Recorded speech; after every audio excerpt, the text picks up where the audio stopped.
할렐루야 성도 여러분 모두 반갑습니다. 6월 14일 토요일 아침 말씀 묵상입니다. 오늘 하루를 여는 첫 찬송은 400장 험한 시험 물속에서 찬송을 여드립니다.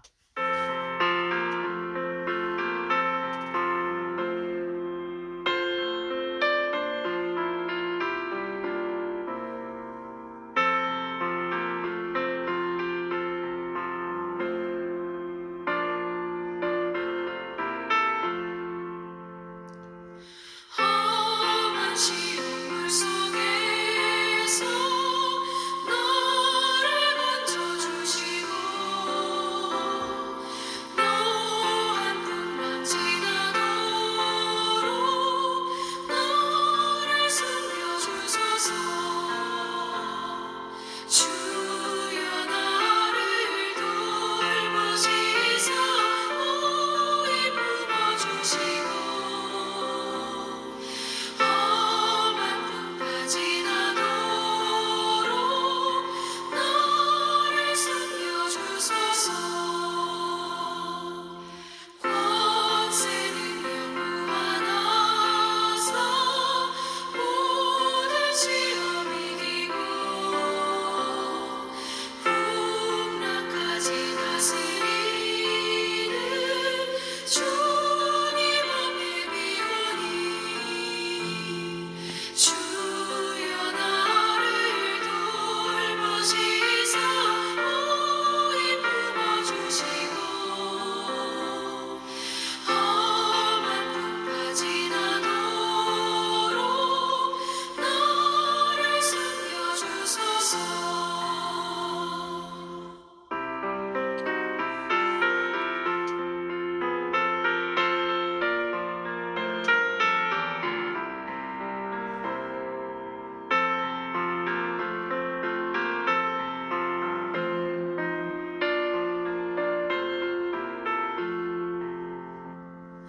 죄악 길에 빠진 이몸 깜깜한 데 헤매며 부르짖는 나의 영혼 들으소서. 내 주여 주여 나를 돌보시사 오이 품어주시고 험한 풍파 지나도록 너를 숨겨주소서.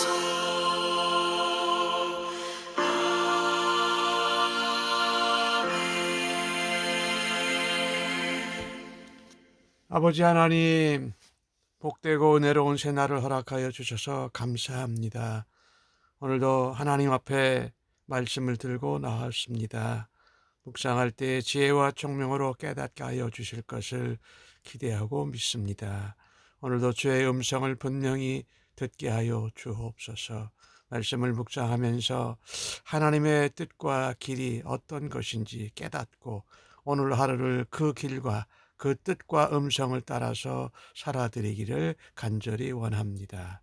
우리가 험한 물속 고난과 또 환난과 실망과 어려움 가운데 있을 때에도 주께서 우리를 품어주시고 우리를 숨겨주심을 믿습니다. 오늘도 주의 인도하심 가운데 주님과 함께 동행하며 살아드리기를 간절히 원합니다. 오늘도 성령의 지혜와 능력으로 저희들을 주장하시고 하나님의 은혜와 영광을 나타내는 하나님의 도구로 예수 그리스도의 향기로 사용하여 주시니 감사합니다. 예수님의 이름으로 기도하옵나이다. 아멘. 이 아침에 저희들에게 주시는 하나님의 말씀은 시편 74편 1절로 11절까지의 말씀입니다. 함께 성경을 읽겠습니다. 하나님이여, 주께서 어찌하여 우리를 영원히 버리시나이까? 어찌하여 주께서 기르시는 양을 향하여 진노의 연기를 뿜으시나이까? 옛적부터 얻으시고 속량하사 주의 기업의 지파로 삼으신 주의 회중을 기억하시며 주께서 계시던 시온산도 생각하소서. 영구히 파멸된 곳을 향하여 주의 발을 옮겨 놓으소서. 원수가 성소에서 모든 악을 행하였나이다. 주의 대적이 주의 회중 가운데에서 떠들며 자기들의 깃발을 세워 표적으로 삼았으니 그들은 마치 도끼를 들어 삼림을 베는 사람 같으니이다. 이제 그들이 도끼와 철퇴로 성소의 모든 조각품을 쳐서 부수고 주의 성소를 불사르며 주의 이름이 계신 곳을 더럽혀 땅에 엎었나이다. 그들이 마음속에 이르기를 우리가 그들을 진멸하자 하고 이 땅에 있는 하나님의 모든 회당을 불살랐나이다. 우리의 표적은 보이지 아니하며 선지자도 더 이상 없으며 이런 일이 얼마나 오랬는지 우리 중에 아는 자도 없나이다. 하나님이여, 대적이 언제까지 비방하겠으며 원수가 주의 이름을 영원히 능욕하리이까? 주께서 어찌하여 주의 손 곧 주의 오른손을 거두시나이까? 주의 품에서 손을 빼내시어 그들을 멸하소서. 아멘. 오늘 시편은 아삽의 마스길입니다. 이 마스길이라는 의미는 교훈이다, 지혜다, 이런 의미예요. 그러니 이 배경을 보면 바벨론에게 침략을 당해서 예루살렘 성전과 성이 무너지고 공격을 당했을 때를 배경으로 하고 있습니다. 아삽은 이스라엘이 반역한 것에 대해서 하나님이 진노하시고 심판하시는 것을 봅니다. 그것을 보면서 참 슬퍼하면서 동시에 안타까워하며 하나님의 공의를 구한다라는 것입니다. 오늘 아삽은 이스라엘 백성에게 진노하신 하나님이 어떻게 심판하시고 징계하시는 그 가를 아주 생생하게 묘사하고 있습니다.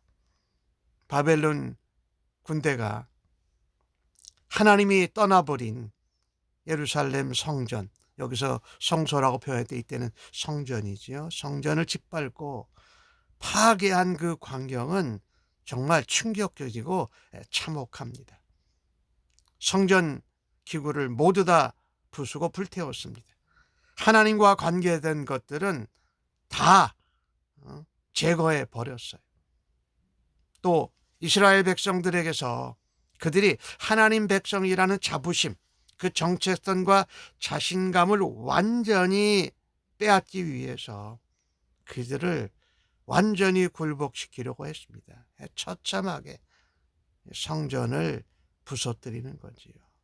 오늘 주신 말씀을 보면 그들이 주의 회중 가운데서 떠들며 자기들의 깃발을 예루살렘 성전의 표적으로 삼았다라는 것입니다.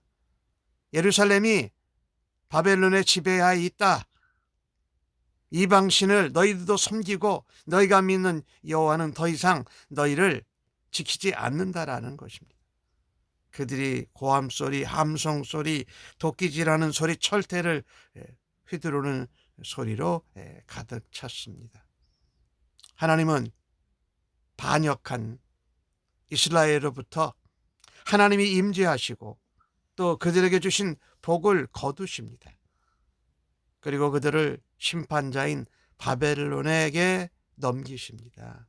이것을 보면서 하나님의 진노가 얼마나 무서운가를 우리가 깨닫게 됩니다. 그래서 하나님이 경고하시고 우리에게 알려주시기 전에 그때 깨닫고 돌아서는 것이 사실은 지혜로운 것입니다. 이 징계가 얼마나 무서웠는지 이루 말할 수가 없습니다. 오늘 아삽이 기도하면서 어찌하여 1절에 2번이나 말씀해요. 왜 버리십니까? 왜 하나님의 양인데 우리에게 진노의 연기를 품으십니까? 이렇게 말씀할 때에 아삽은 기도합니다. 주의 회정을 기억하여 주십시오. 시온산도 생각하여 주십시오. 이 원수가 이 성전에서 성소에서 하나님께 악을 행하였나이다라고 하나님 앞에 고백하고 있습니다. 참 하나님은 하나님 백성일지라도 죄에 대한 징계를 하십니다. 또한 그들이 다시 징계를 받고 돌아와서 성숙하고 자라가도록 극심한 고난과 징계와 심판을 행하신 것입니다. 하나님의 임재와 하나님의 능력의 상징인 성전이 무너지고 성소가 다 회파되어진 것입니다. 오늘 아삽 자손은 모든 것을 잃은 것 같다라고 그 체험을 말하고 있습니다. 아삽 시인은 분명히 알고 있어요. 이 모든 재앙과 심판이 하나님께서 진노하신 결과라는 것입니다. 그러니 이 모든 상황을 돌이킬 수고 회복시킬 수 있는 분도 하나님이라고 믿습니다. 오직 하나님밖에 없다. 그래서 택하신 백성을 기억하여 주옵소서. 주께서 계시고 주의 성전에 있었던 시온산을 생각해 주옵소서라고 간구합니다. 사실 우리가 겪는 모든 고난과 징계는 하나님의 섭리 속에 들어있는 것들입니다.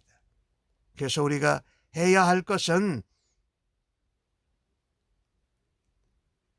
하나님이 진노하시기 전에 깨닫고 돌아서는 것이 지혜로운 모습이고, 하나님의 진노와 징계를 받는 가운데도 그것을 회복시키시는 주권자이신 하나님 앞에 나아가서 기도하고 간구하고 회개하는 것이 유일하게 살 길인 것이지요. 왜 그렇습니까? 비록 하나님의 심판과 징계를 고난을 통해서 받는다고 해도 하나님 백성은 포기하거나 자포자기하지 말아야 합니다. 왜 그렇습니까? 우리는 하나님의 백성이기에 징계 중에도 진노와 심판 중에도 긍휼히 여기시는 하나님께 호소할 수 있다라는 것입니다. 그 근거가 무엇일까요? 옛적에 하나님이 이스라엘 백성들과 하나님 백성들과 맺으신 영원한 언약 때문입니다. 언약의 근거에서 징계와 심판과 고난을 당하는 가운데에도 하나님이여 언제까지 어찌하여 이렇게 하실 것입니까? 라고 하나님 앞에 기도할 수 있다라는 것입니다. 그 언약의 근거는 무엇입니까? 우리는 하나님의 기르신 양입니다. 하나님이 구원하신 대속하신 하나님의 기업입니다. 우리는 하나님 백성으로 하나님께 예배를 드리는 특권이 있는 사람들입니다. 그래서 오늘 아삽 자손은 그 언약 관계를 근거로 해서 하나님이 이스라엘을 버리시는데 영원히 버리지 않을 것을 믿었습니다. 동시에 하나님께서 하나님 백성인 이스라엘과 성도들을 이방인 예수 안 믿는 사람들과 동일하게 여기지 않을 것도 믿었습니다.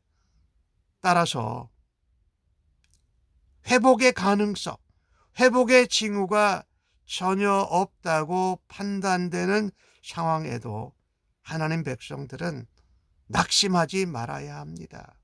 하나님께 나아가 언제까지 이렇게 하실 것입니까? 어찌하여 이렇게 하실 것입니까? 하나님 손을 들어서 우리를 회복시켜 주시옵소서라고 하나님께 소망 가운데 기도해야 할 것입니다. 우리를 긍휼히 여기시는 하나님은 언약에 근거하셔서 우리를 향하여 징계하고 진노하고 심판하신 것이기 때문에 우리가 하나님의 언약에 근거해서 하나님의 특별한 은혜와 사랑과 회복을 입고 변화될 수 있는 존재라는 것을 우리가 기억하고 하나님 앞에 나아야 할 것입니다. 도움의 손길이 전혀 없을 때는 포기하기 마련이지요. 그러나 끝이 보이지 않는 고난 속에서도 언약에 신실하신 하나님을 기대하는 것이 바로 믿음 아니겠습니까? 아무런 표적, 징조, 고난이 얼마나 지속될지 선지자도 말하는 것이 없는 암흑의 상태에 있다고 고백했는데, 하나님이 우리에게 고난과 징계를 주시는 목적이 무엇입니까? 아까도 말씀드렸습니다마는 그 고난을 통해서, 징계를 통해서 우리의 잘못된 삶을 되돌아보는 것입니다. 그리고 하나님 앞에 나아가 회개하고 용서를 구하고 하나님의 회복을 갈망하기 위함이 아니겠습니까? 오늘 시편 기자 아삽 자손은 도움이 없는 손길에도, 고난과 징계를 받는 가운데에도 언약의 근거에서 오직 하나님의 도우심을 간구합니다. 하나님이 주의 손을 거두셨는데 그 오른손을 내어서 원수를 멸하시고 우리를 회복시켜 주옵소서라고 기도하고 있지 않습니까? 우리가 받는 고난과 징계와 심판은 그것을 주시는 주권자가 다시 회복시킬 수 있는 유일한 분이시라는 것입니다. 끝이 보이지 않는 고난과 징계와 환난 가운데에도 성도는 하나님을 바라다 보아야 합니다. 언약에 근거해서 그분만이 우리를 환난과 징계와 심판에서 회복할 수 있는 분이라는 것을 믿고 하나님을 찾아야 할 것입니다. 우리가 말할 수 없는 고난과 환난과 징계로 절망 속에 있을 때 그래도 하나님은 우리의 소망이시고, 언약을 붙들고 하나님 앞에 나아갈 때에 원수를 멸하시고 주의 백성들을 회복시키시고 주의 성소를 회복하는 하나님을 바라야 할 것입니다. 우리가 징계와 환난과 심판을 당하더라도 그것이 하나님 섭리 안에, 하나님 손아래에 있기에 그것을 회복시킬 수 있는 분이 하나님인 것을 믿고 하나님 앞에 나아가 무릎 꿇고 회개하고 약속을 붙들고 기도하는 우리가 되어지기를 간절히 바랍니다. 아멘. 기도하겠습니다. 하나님, 하나님의 징계와 진노 가운데 환난을 당합니다. 모든 도움이 끊어지고 우리만 홀로 남겨져 있다고 생각할 때 절망하지 않고 원망하지 않고 우리들의 모습을, 죄악된 모습을 돌아다 볼 수 있게 하여 주시니 감사합니다. 고난의 마지막 끝에서 주님의 회복의 빛을 기대하면서 고난을 허락하신 주님이 이 고난을 회복시킬 수 있는 분이심을 믿습니다. 사랑의 징계를 통해서 하나님께 돌아오게 하시고 믿음을 더욱 굳게 다져주신다라는 것을 감사하면서 주님 앞에 무릎 꿇고 나아가기를 간절히 원합니다. 우리의 잘못된 죄악으로 인하여서 하나님의 성전이 더럽혀지고 또 그것을 안타까워하는 오늘 아삽 자손처럼 하나님 나라를 위해서 애통하게 하시고 우리가 주 앞에 구별되게 거룩하고 하나님과의 관계의 회복에 하나님 말씀대로 살아된 일을 다시 집중하게 하여 주옵소서. 실망하거나 원망하거나 낙심하지 않고 온전히 예수님만 바라다 보게 하여 주옵소서. 감사합니다. 예수님의 이름으로 기도합니다. 아멘.